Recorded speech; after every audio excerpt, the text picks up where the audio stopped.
Hi guys and welcome back. So today I'm going to be showing you how to make these Bueno Brownies. So let's begin. To start on the recipe, you'll want to grab yourself a bowl and place in the melted butter and the cocoa powder and mix the two together until they are well combined. You'll know they're well combined once the mixture is smooth and glossy. You can then go ahead and give the bowl a quick scraping down, just to incorporate any bits that may not have been fully worked in from earlier on. Now you can go ahead and add in all of the granulated sugar and just whisk that in until it's fully incorporated. You will notice that it makes your mixture much more granular, and don't worry, this is completely normal and will alleviate as we work the way through the recipe.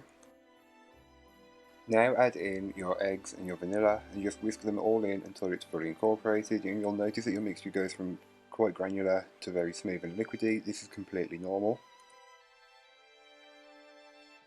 You can then go ahead and add in all of your plain flour and just fold that in until it's fully incorporated. I like to use a spatula, but feel free to use a metal spoon or whatever you have.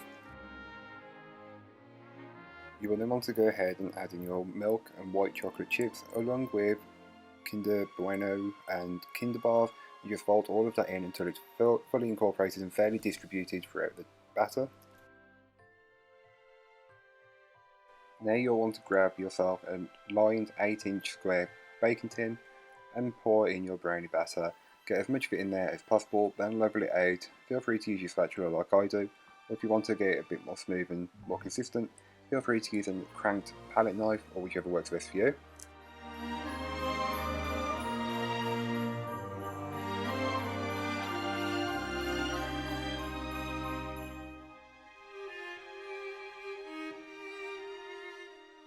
While the brownie batter is still pliable, you'll want to place dollops of white chocolate spread on top and repeat the same with some milk chocolate spread in between the spaces that are left from where you put the white chocolate spread, and then just take a butter knife and just swirl that all around, so then you'll have a good amount of the white chocolate and the milk chocolate spread swirled throughout your brownie, so each bite will have some of it in.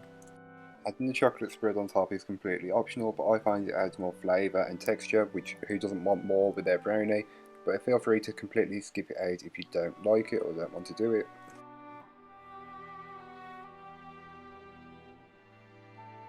You will then want to place this into your preheated oven and bake it off. I will leave all the baking times, temperatures and everything you need in the blog post link down below. So here are what the brownies look like once they've been baked, fully cooled and then placed in the fridge for around 8 hours. Remove it from the tin and then you can start to slice it up. Placing it in the fridge just helps to make it more fudgy and dense, which is perfect, and easier to slice, which is even better. You can cut them up however you like, but I like to cut mine up into 16 bite-sized portions, but feel free to do 8 more generous bars rather than 16 smaller ones, but again it's completely up to you. So here is what the brownie looks like once it's fully baked, cooled and been cut up. You get a good mixture of the chocolate that we put into the brownie, and as you can tell it's quite a dense and fudgy brownie, which is perfect, the only way a brownie should be. So I hope you enjoyed. If you did, don't forget to like, comment and subscribe for more from me. And I'll be back again tomorrow with another video, so join me then. In the meanwhile, don't forget to check out the description. There'll be links to this recipe, links to my blog, and links to all my social media, so don't forget to go and follow me over there. That's all for today. Hope you enjoy. Bye guys.